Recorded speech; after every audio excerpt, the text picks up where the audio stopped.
Olympic में 2 बार देश को मेडल दिला चुके पहलवान सुशील कुमार के सिर दिल्ली पुलिस ने 1 लाख का इनाम घोषित किया है। लेकिन फरार चल रहे सुशील पुलिस के सामने आत्मसमर्पण करने की बजाय कानूनी दांवपेच खेल रहे हैं। लुकआउट नोटिस जारी होने के बाद अब सुशील कुमार ने देश के लिए पदक जीतने की दुहाई देकर जमानत मांगी है, लेकिन उसके खिलाफ मिले सबूतों ने उसकी मुश्किलें बढ़ा दी हैं। नाम सुशील कुमार, उम्र 37 साल, पहचान पहलवान।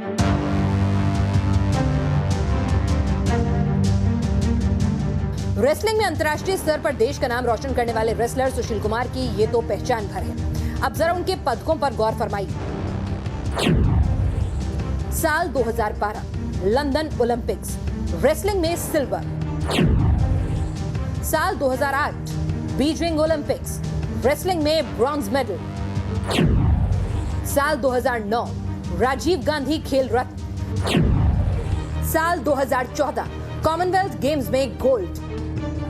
ऐसे न जाने कितने अवार्ड्स और पदक जीतकर पहलवान सुशील कुमार तिरंगे की शान बढ़ा चुके हैं, लेकिन अब उनकी जिंदगी और करियर पर ऐसा बदनुमा दाग लग चुका है जिससे रेसलर सुशील कुमार भागा भागा फिर रहा है।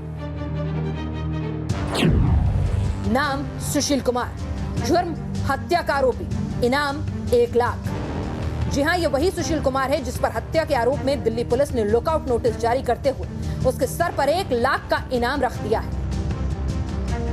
पिछले कई दिनों से पुलिस की आंखों में धूल झोंककर फरार चल रहे सुशील के खिलाफ जैसे ही पुलिस ने लुकआउट नोटिस जारी किया, सुशील ने खुद को गिरफ्तारी से बचाने के लिए नई चाल चली है। उसने अपने ओलंपिक पदक, पद्मश्री और अर्जुन अवार्ड की दुहाई देते हुए अग्रिम जमानत की मांग की है।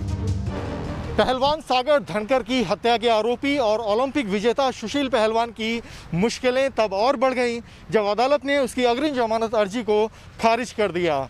सुशील पहलवान की तरफ से अदालत में अग्रिम जमानत के लिए जो याचिका दी गई, उसकी दलीलें बेहद दिलचस्प हैं। सुशील पहलवान की तरफ से बताया गया कि यह अर्जुन अवार्डी है, यह पद्मश्री से भी सम्मानित है, देश को लगातार इसने ओलंपिक पदक दिलाए हैं।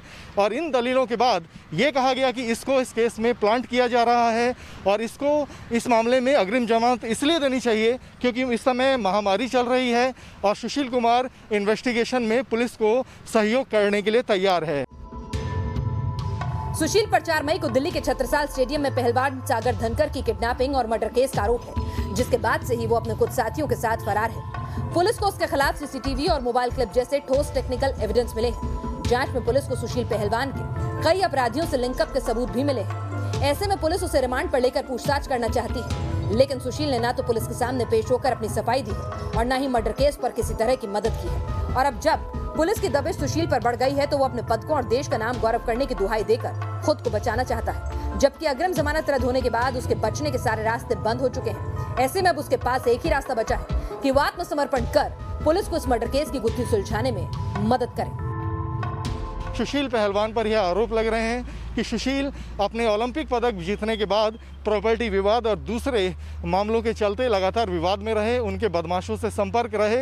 अब ये वाली दलील खुद दिल्ली पुलिस ने अदालत के सामने लिखित में दी है और इसके साथ ही यह कहा है कि यह अपने क्रिमिनल लिंक और अपने रसूखों के बल पर मामले की जांच को प्रभावित कर सकते हैं, इसलिए इनको अग्रिम जमानत नहीं दी जानी चाहिए। जो लगातार पुलिस से भागे फिर रहे हैं और लेकिन जब उनके खिलाफ NBW वारंट जारी हो गए और अब एंटीसिपेटरी बेल भी उनकी खारिज हो चुकी है, तो माना जा रहा है कि वो जल्द पुलिस की गिरफ्त में आएंगे। वीडियो जर्नलिस्ट राकेश रावत के साथ अवनीश चौधरी, न्यूज नेशन दिल्ली।